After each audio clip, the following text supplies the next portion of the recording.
사랑하는 기쁨의 교회 성도 여러분, 안녕하세요. 오늘은 다 같이 미가서 6장 1절에서 5절의 말씀을 함께 묵상합니다.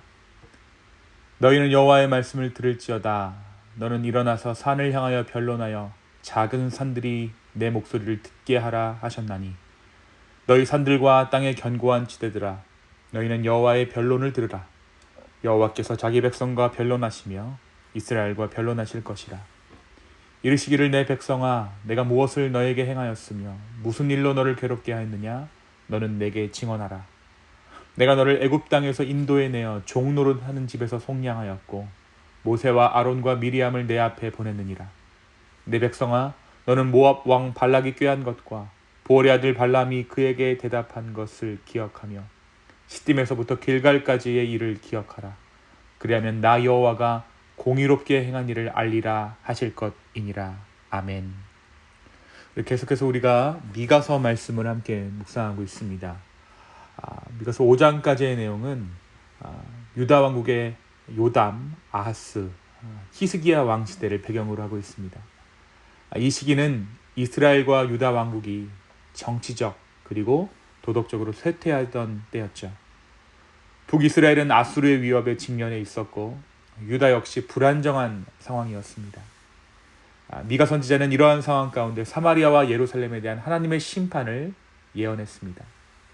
미가는 불의함과 지도자들이 부패한 것과 또 이스라엘의 우상 숭배하는 것들을 강하게 비판하면서 하나님의 진노를 유다 땅 가운데 선포했습니다.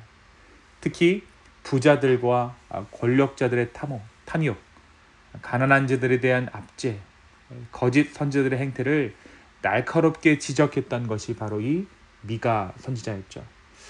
그런데 이 미가의 메시지는 단순한 심판 선포에 그치지 않았습니다.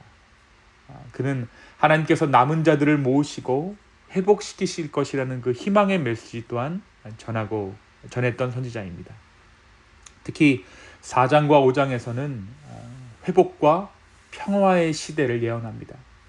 모든 나라가 결국에는 하나님을 경배하러 올 것이며 전쟁이 그치고 평화가 임할 것이라고 이야기합니다. 미가서의 가장 유명한 예언 중에 하나는 5장에 나오는 메시아에 대한 예언입니다.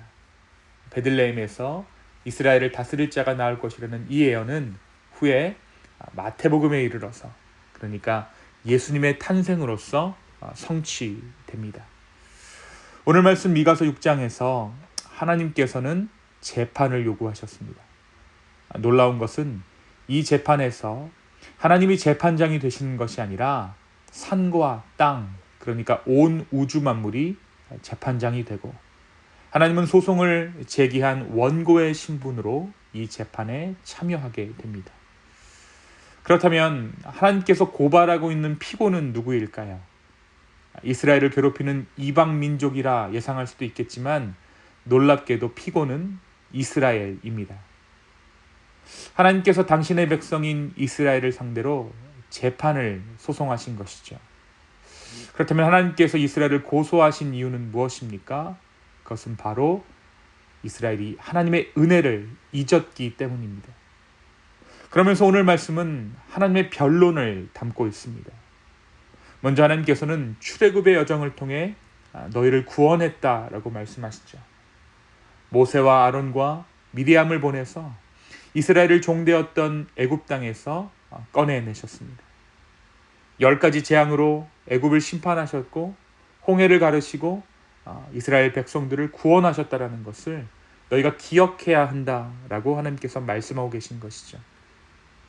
하나님께서는 또한 이방 왕으로부터 이스라엘을 구원하셨습니다. 하나님께서 모압 왕 발락의 계략을 물리치셨던 것이죠. 발락은 당시 유명한 점술가였던 발람을 불러 이스라엘을 저주해달라고 부탁했지만 발람은 하나님의 말씀을 듣고는 오히려 이스라엘을 축복했습니다. 그리고 우리가 이 일 가운데 나귀의 입을 열어 하나님께서 말씀하셨다는 것은 우리 또한 기억하고 있는 일이죠. 또한 하나님께서는 시딤에서 길갈까지 그들을 인도하셨다라고 말씀하십니다. 시딤은 이스라엘에게 있어서 슬픈 기억이 있는 곳입니다. 이스라엘이 미디안과 음행을 저질러서 수만 명이 죽었던 곳이 바로 시딤입니다. 반면에 길갈은 하나님께서 요단강을 무사히 건너게 하신 기억이 있는 은혜의 장소죠. 그래서 오늘 말씀 5절에 시딤에서부터 길갈까지의 일을 기억하라. 그리하면 나 여호와가 공의롭게 행한 일을 알리라 하실 것이니라 하는 이 말씀은 이스라엘의 불순종에도 불구하고 하나님께서 이스라엘을 신실하게 인도하신 그 은혜를 기억하라라는 의미입니다. 하나님께서는 이스라엘에게 여지껏 너희를 인도한 나의 은혜를 기억해보라. 여태까지의 여정을 기억해보라 라고 말씀하고 계신 것입니다. 은혜의 현장들, 인도하심의 역사, 그것이 바로 하나님께서 이스라엘을 향해서 하시는 변론의 내용입니다. 사랑하는 성도 여러분, 오늘 말씀 우리에게 무엇을 이야기합니까? 먼저 오늘 말씀은 우리에게 말씀하시는 하나님을 이야기합니다. 하나님은 우리의 기도를 들으시고 우리의 삶을 바라보실 뿐 아니라 말씀하고 계시는 하나님이십니다. 우리 주님은 오늘도 우리의 삶 가운데 일하시며 우리에게 말씀하고 계십니다. 하나님께서 말씀하신다라는 것은 그분이 살아계신 존재다라는 증거입니다. 오늘 이 하루를 살면서 이 주님의 말씀하심에 귀 기울여 볼 수 있는 저와 여러분 되기를 소망합니다.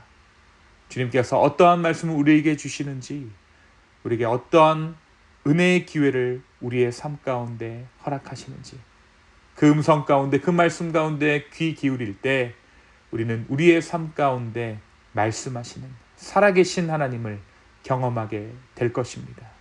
오늘 하루 이 주님의 음성에 귀 기울이는 저와 여러분 되기를 예수님의 이름으로 축원합니다. 두 번째, 오늘 말씀은 우리에게 은혜를 기억하라 라고 이야기하고 있어요.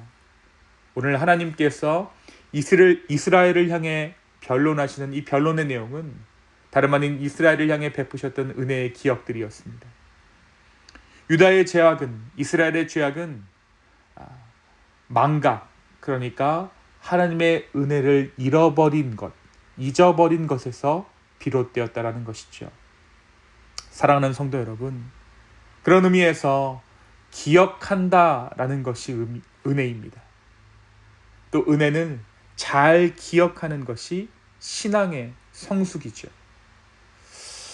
우리는 살면서 이미 하나님의 은혜를 많이 받았습니다. 하지만 우리는 전에 받은 은혜들은 금방 잊어버리거나 당연하게 여기고 아직 주시지 않은 것들에 대해서 불평하기 일쑤지요. 그리고 우리는 쉽게 죄악 가운데 넘어지게 됩니다. 하나님이 아닌 다른 것들을 의지하게 된다는 것이죠. 안타깝게도 우리의 기억력은 너무나 형편없습니다. 오늘 이 하루 하나님께서 내 삶 가운데 여태껏 부어주셨던 그 은혜를 기억하게 되기를 소망합니다. 그리고 그 은혜에 감사하는 저와 여러분 되었으면 좋겠습니다. 그것이 은혜입니다. 기억하는 것이 주님의 은혜입니다. 오늘 주님의 은혜를 기억하며 하나님 아버지 앞에 새로운 은혜를 구할 수 있는 저와 여러분 되기를 예수님의 이름으로 축원합니다. 이 시간 함께 기도하시겠습니다. 하나님 아버지, 오늘 이 하루 여태껏 하나님께서 우리의 삶 가운데 부어주셨던 그 은혜를 기억하는 하루 되게 하여 주시옵소서. 하나님, 우리를 향해 말씀하시는 주님, 오늘 우리의 삶 가운데 필요한 말씀들을 허락하여 주시고 주님의 은혜를 기억하며 살아갈 때 주님, 우리의 삶이 조금 더 주님 닮아가고 성숙한 인생 될 줄로 믿습니다. 성령여, 우리의 삶 가운데 일하여 주시옵소서. 감사합니다. 이 모든 말씀 예수님의 이름으로 기도하였습니다. 아멘.